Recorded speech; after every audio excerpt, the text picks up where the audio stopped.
I saw my train, living life like a movie scene. Let me tell you what it feels like. I close my eyes. So was the bastard you were after now riding with the cowboys? Roscoe Bob Bryant was his name. Oh. But no, this time it was a different bastard I was after. The aforementioned Mr. Ringo. And yes, he was working for old man Clanton.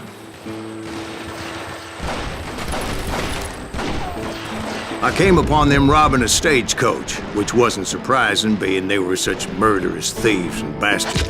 The bandits wore red scarves, so I knew they worked for the old man. Over there!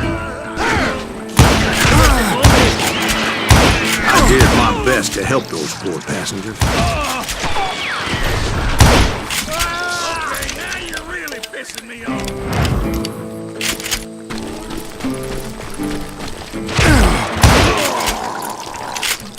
Moments later, the attackers were dead, and I checked the stagecoach to see how many passengers were still breathing. None. It was then I wondered if the rocks weren't hiding more bandits. Was that all of them? Or did I just hit the rear guard? I quickly got my answer. They attacked from on high like Apaches often did.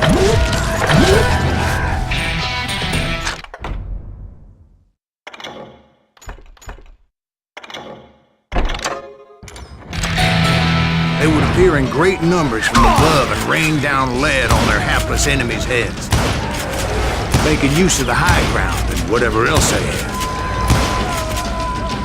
Yep, the Apaches always appeared out of nowhere, and there never seemed to be an end to it. Hold on, were you attacked by Apaches?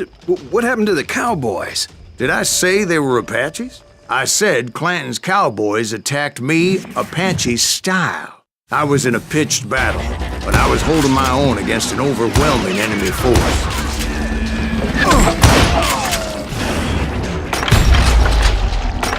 See, at the time, I was still pretty green and would often blunder into regrettable situations. But I just kept shooting at anything I could see up in those damn rocks. I didn't see Ringo, but I knew he was with the cowboys. He and Roscoe Bob had done me a dreadful wrong, and I was determined to have my revenge.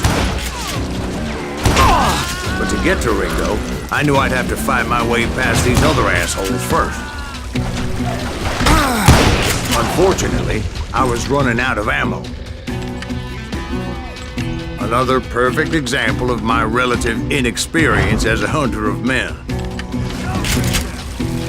I immediately knew that a tactical retreat was called for, as my vengeful fury was much less impressive without the bullets to back it up.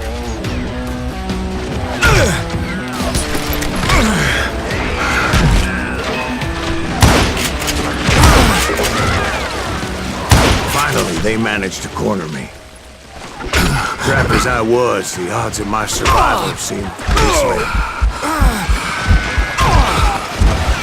Luckily, serendipity was on my side as I suddenly spotted a way out of my predicament.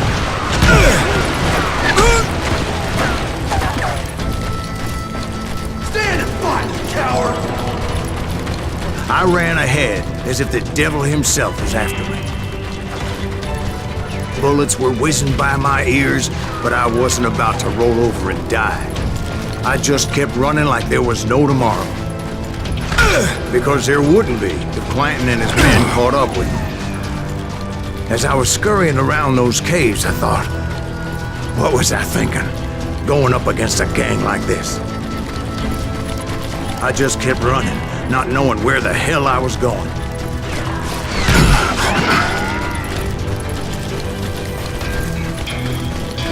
Nowhere to run!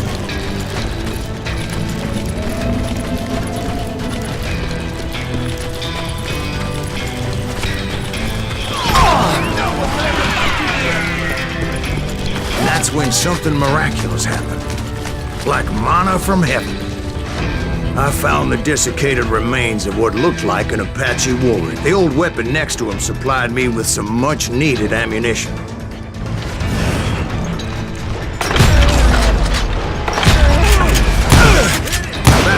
person once told me it was more important to be lucky than good, and he would know.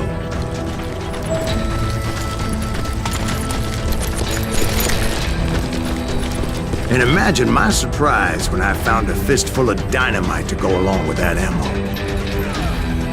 That stroke of good fortune evened the odds and bolstered my confidence. It was time to turn the tables. Time for the prey to become the predator. Time for the hunted to become the hunted.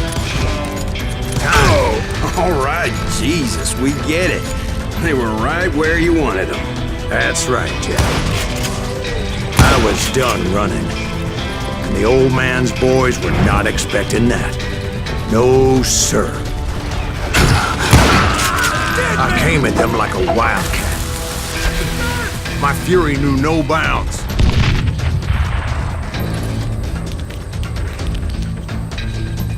No one will ever find you here!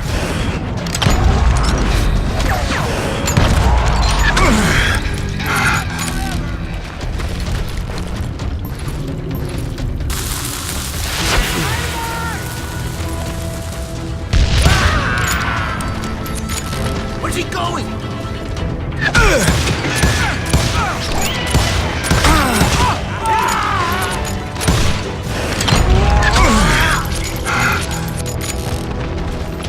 I hate fucking running.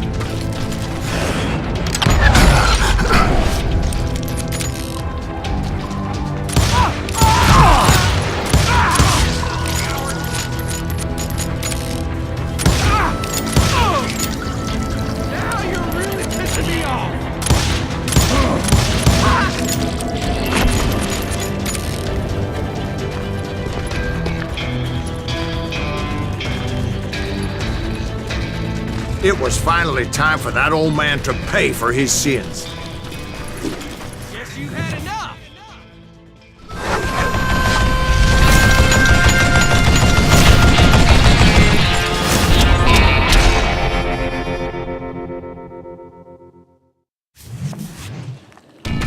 I yelled out at the top of my lungs, "Clanton, I'm coming for you!" A little stealth might have made more sense, to be perfectly honest. Because that old fool had a Gatling gun and enough bullets to last him till kingdom come. But I knew I could not let that deter me. Not if I was to find and kill Ringo. I needed to get that old man off that gun.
Most everyone thought it was the Ruales who had come up against him in Guadalupe Canyon. But it was just me.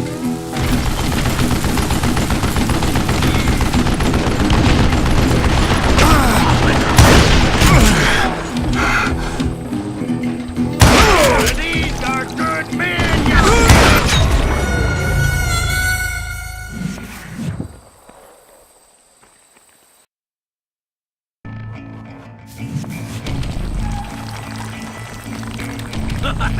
This is gonna hurt!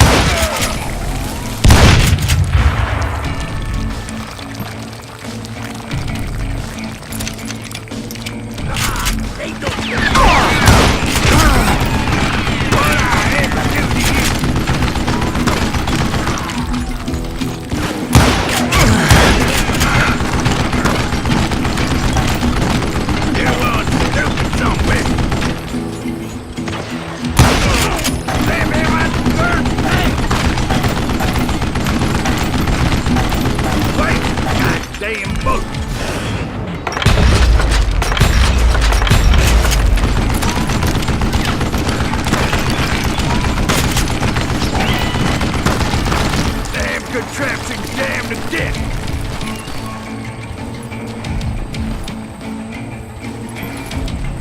yourself!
One of the cowboys made it out of there alive and told Ike and Billy Clanton that it wasn't a Mexican who took their father's life that day. They just assumed it was one of the Earps, and that little misunderstanding eventually led to that legendary gunfight at the OK Corral.